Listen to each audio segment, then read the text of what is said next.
Tonight, the government calls it a possible solution for complex classrooms. We look at a new pilot program from the Ministry of Education. Also, a number of recommendations in a safety report about a Manitoba intersection where a deadly crash killed 17 seniors last June. Plus, with the temperature ready to drop, you may be thinking of a hot destination, but some vacationers are still waiting for compensation after Sunwing left them stranded last winter. This is CBC Saskatchewan News.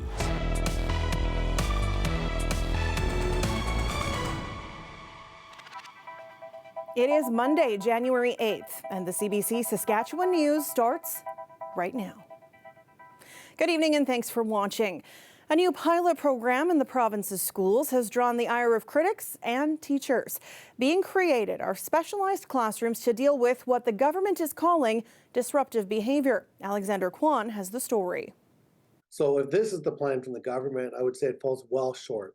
It's not been a warm welcome for a new pilot program meant to help staff in Saskatchewan schools manage and de-escalate behavior incidents. The new specialized support classroom has been praised by the government as a support to students and a solution for teachers. But the organization that represents the province's educators says it's just not good enough. It is a clear admission of government that they agree class complexity is increasing and needs to be addressed, and that additional funds are needed to be able to provide students the supports that they deserve and have a right to. Here's how the pilot is supposed to work. 8 urban school divisions have been selected as part of the program. The province has yet to say which divisions they will be in. Each division will then select a school where the pilot will operate. Each classroom will have a capacity for 15 students and will be staffed by a minimum of 1 teacher and 2 educational assistants. It's expected to start next month and will run through the rest of this school year and all through the next. It's expected to cost $3.6 million, a figure criticized by the Saskatchewan Teachers Federation. The official opposition says 8 classrooms just isn't enough. Just a month ago, this government spent approximately a quarter of that amount on a 2-week event in Dubai. It is clear that students are not where they should be on the government's list of priorities. They've come out with this pilot project that's going to impact less than 1% of Saskatchewan students, only in 8 urban schools. And I just think it shows that they really just don't get how big this problem is. Meanwhile, teachers in Saskatchewan are operating without a contract. The most recent conciliation talks ended without any resolution or significant recommendations. While the STF says it does not want job action, class sizes and complexity are among the things they want dealt with. The province did not provide anyone to speak on camera about the pilot on Monday, but in a statement, Education Minister Jeremy Cockrell said this should allow teachers to, quote, spend more of their time teaching rather than managing disruptive behavior. Alexander Kwan, CBC News, Regina. After calls for a warming centre and funding last week, Carmichael Outreach has finally got the financial support it needs to provide a warm space for those who are experiencing homelessness through the winter months. The City of Regina will provide $100,000 for the city's cold weather strategy, and the Ministry of Social Services will provide a $200,000 grant so Carmichael can open up the centre. The money will go towards staffing, training, insurance, utility bills, food, and more. The executive director of the outreach says this could not come soon enough, as temperatures are forecasted to start dropping to extreme levels in the Queen City. The center will be here at Carmichael in the upstairs multi-purpose room, and that's currently where guests have coffee, lunch, and hang out during the day. So at night, between the hours of 11 p.m. to 7 a.m., it will now be utilized as a warming center where individuals can just come out of the cold and warm up for that night.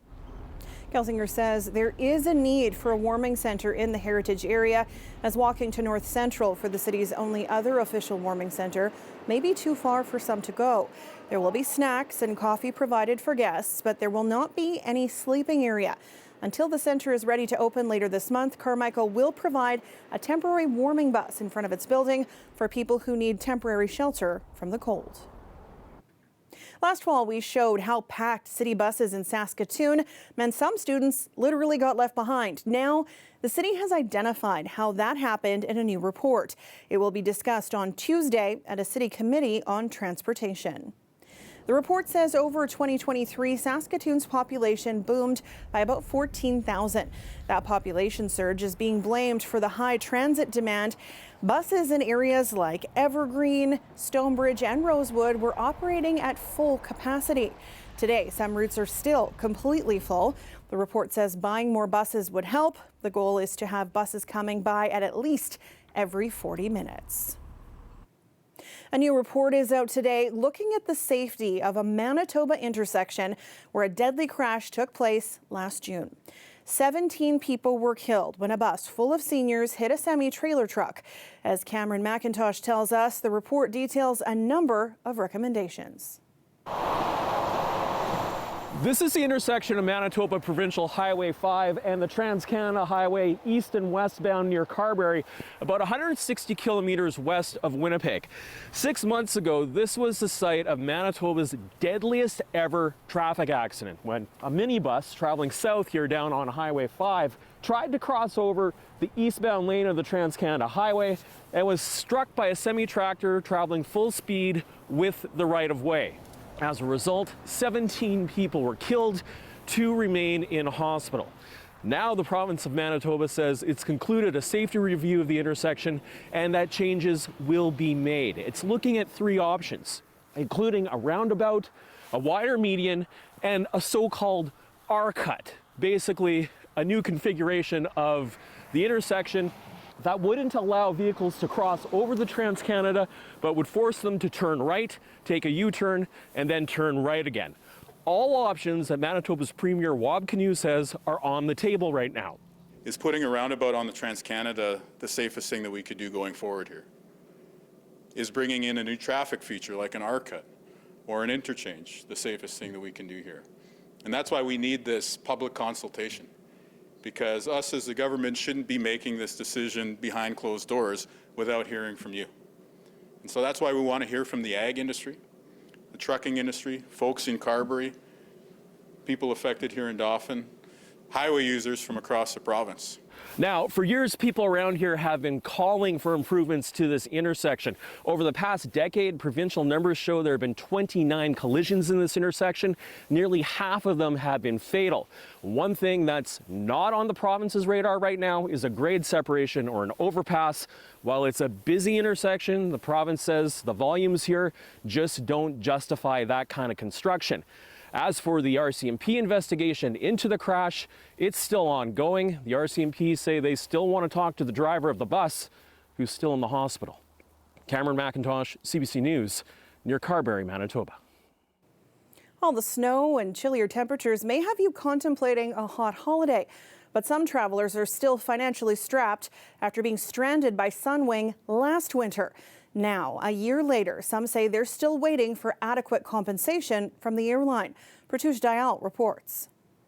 So what little money I've had over the past year has been dwindling away to the point where now I'm in a crisis. Michelle Johnston has been in debt ever since it cost us $6,000 to stay 8 extra days in the Dominican Republic because she was stranded by Sunwing. When we went to the Dominican, we took my husband's ashes. The trip last winter was supposed to honor her late husband, but then Sunwing flights were cancelled due to both a winter storm and staff shortages. We had no clean clothes. I have several health conditions. I had no medication. Sunwing reimbursed her $500, but she says that's inadequate. She had to buy medication, including $1,200 on one prescription, plus $2,000 on food and clothing. Even her dog back in Saskatoon cost her $500 more for extra days at the kennel.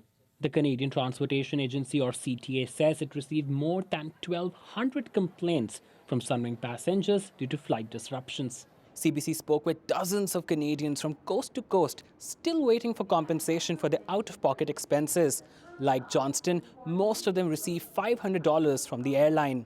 Sunwing says it believes all claims for reasonable out-of-pocket expenses with receipts have been covered. Well, I guess their version of reasonable and my version of reasonable are two completely different things. I don't think doing laundry is unreasonable. I don't think it's reasonable to expect people to wear the same clothes for 2 weeks. We got $500 from Sunwing as the compensation, but for reimbursement of our flight ticket, which was a replacement flight ticket, a return flight, we were not compensated at all. But we hadn't received anything additional for the trial and tribulation of like sleeping in the airport. To seek action, experts say passengers can approach the small claims court or the transportation agency, but the CTA has a backlog of over 63,000 cases. If you put a claim in last year, you won't get heard for another year. So you're out of luck in terms of getting the CTA to hear your appeal of an airline decision not to pay. Somebody's got to force Sunwing to take responsibility. Johnston says even an apology from Sunwing would go a long way. Pratish Dayal, CBC News, Saskatoon. Snow is now finally covering most of the province, and while many will miss recent warmer and drier conditions, others are welcoming the snow with open arms. Tyreek Reed has more. This snowy, blowy winter weather is something many across Saskatchewan have been waiting for. And for business people like Anders Svensson, the cold temperatures finally mean ski hill operators can look forward to happy customers on the slopes. This is what we've been waiting for so far this season, right? Is real cold temperatures so that we can make a lot of snow really quickly. So we're pretty excited. Svensson says Mission Ridge and Fort Capel makes 100% of its own snow throughout the season. But warm temperatures can get in the way of how much they're able to produce.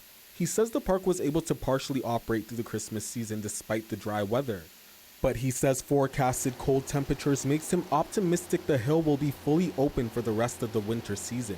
Less natural snow just doesn't get people thinking about skiing, right? When everything around you is brown, you don't really think about going skiing, you know? So we did see a bit reduced numbers. But while skiers prepared to enjoy the new powder, farmers like Ian McCrary still worry about the lasting effects of the summer's drought. Most of southwest Saskatchewan and southeast Alberta is in perhaps one of the worst droughts of my lifetime. We've got 8 feet of mostly dry soil, and that's consistent with what the International Panel on Climate Change said was coming. Droughts would get more severe and more frequent.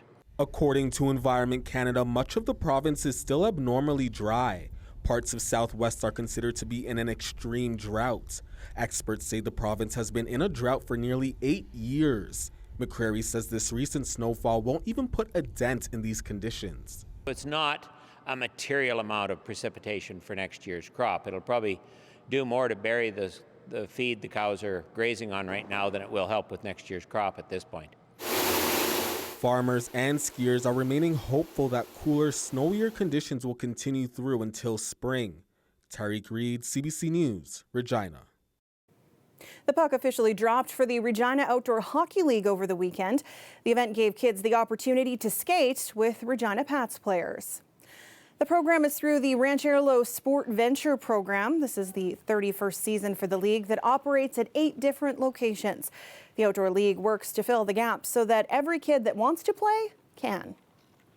Have built such beautiful partnerships with the community, and so the Regina Pats have really supported our league, so they actually come out and they play with our kids and practice with our kids at sessions. We've been able to participate in intermissions at the Regina Pats.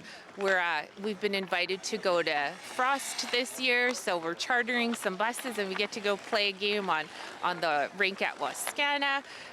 We do a wind-up at the end of the season at the Cooperators, so our kids really get to have a lot of opportunities. It's been a lot of fun, yeah. A lot of these kids don't get too many opportunities like this, so just having them here and skating with us, it's been a lot of fun today. Most important part of this is an opportunity for the Regina Pats and our players to give back to the community that really supports us here in Regina, and we can give back to those who are learning to play the game and grow within the game. There are 375 kids registered and 16 teams in the league. The league does provide everything that a child would need to play. Ranchero's Sport Venture community-based programs are year-round. They offer free leagues for baseball, basketball, soccer, and football as well. Stay with us. We'll be. The weather update is brought to you by Capital GMC Buick Cadillac. Level Up Your Ride event is on now.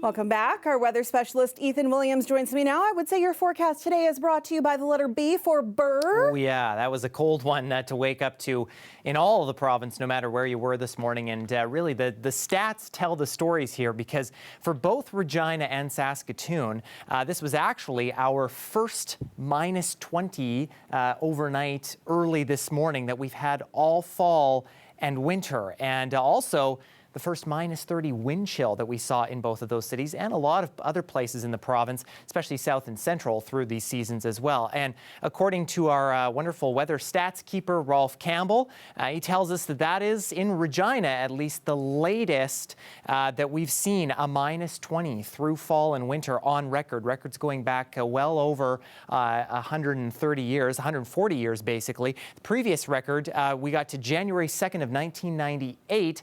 That also a very powerful El Nino winter that year. Also the latest minus 30 wind chill on record for Regina. That you can't see it there, but it actually goes back to the 1950s, that particular record.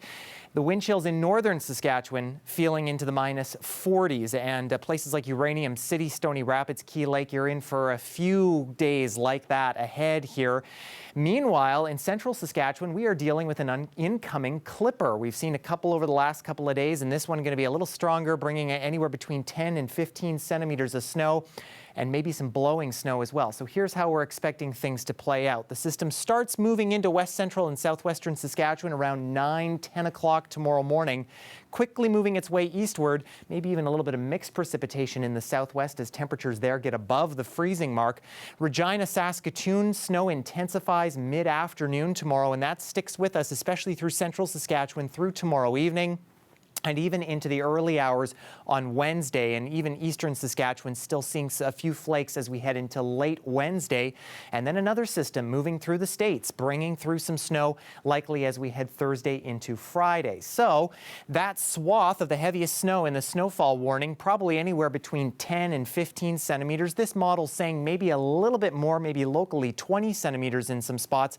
Trans-Canada corridor around 5 centimeters, including Regina. And keep in mind that we're looking for winds to pick up as well, especially as we head into Wednesday. So 50 to 60 kilometer an hour gusts not out of the question, and that means we start seeing visibilities drop as well. So highway hotline going to be something you'll want to keep an eye on here over really these next couple of days.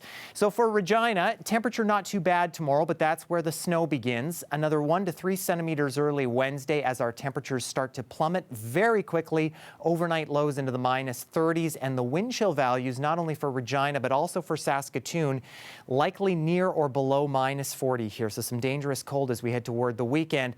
10 to 15 centimeters with some windy conditions on Tuesday. A lot happening on our 7-day forecast here, Sam. All right. Thanks, Ethan. You bet. Stay with us. We're back after the break.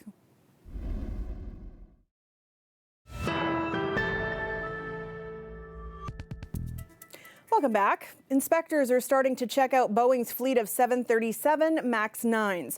One of the planes had to make an emergency landing in Oregon on Friday after a panel blew out mid-flight. Sasha Petrusik has the latest on the investigation. Boeing 737 MAX 9 jets remain grounded worldwide for inspection, with reports that United has already found loose bolts in some of its planes. This as U.S. Transportation Safety Board experts continue to investigate the flight whose mishap set off alarm bells. Their job became easier as a Portland, Oregon teacher named Bob discovered the fallen piece of the Alaska Airlines jet in his backyard. I'm excited to announce that we found the door plug. Woo! Thank you, Bob. The NTSB is also collecting passenger cell phones which dropped to earth, as well as other fragments. Our focus right now is on this aircraft to determine what happened, how it happened, and to prevent it from happening again. We declared an emergency. The Alaska Airlines flight was on its way from Portland to California when the panel blew off shortly after takeoff, with passengers calling it a trip from hell. The sound was very loud. I mean, well, yeah, I mean, for it to suck the guy's T-shirt off and take his phone off his hand, you know, I mean, I've seen it in the movies, but yeah, but this is real. The low altitude prevented serious injuries and the plane landed safely. But it's not the first time Boeing 737 jets have been grounded. 2 deadly crashes of an earlier version kept the planes out of the skies for more than a year. This incident raises more questions about rushed production. Boeing seems to me to have a systemic problem with quality control. They're turning out 38 MAXs a month. Think about that. One of these giant airplanes is coming off the assembly line every single day. Boeing's only comment about the latest incident is a post online that it agrees with and fully supports the mandatory inspections of all 171 of its planes. Sasha Petrusik, CBC News, Toronto.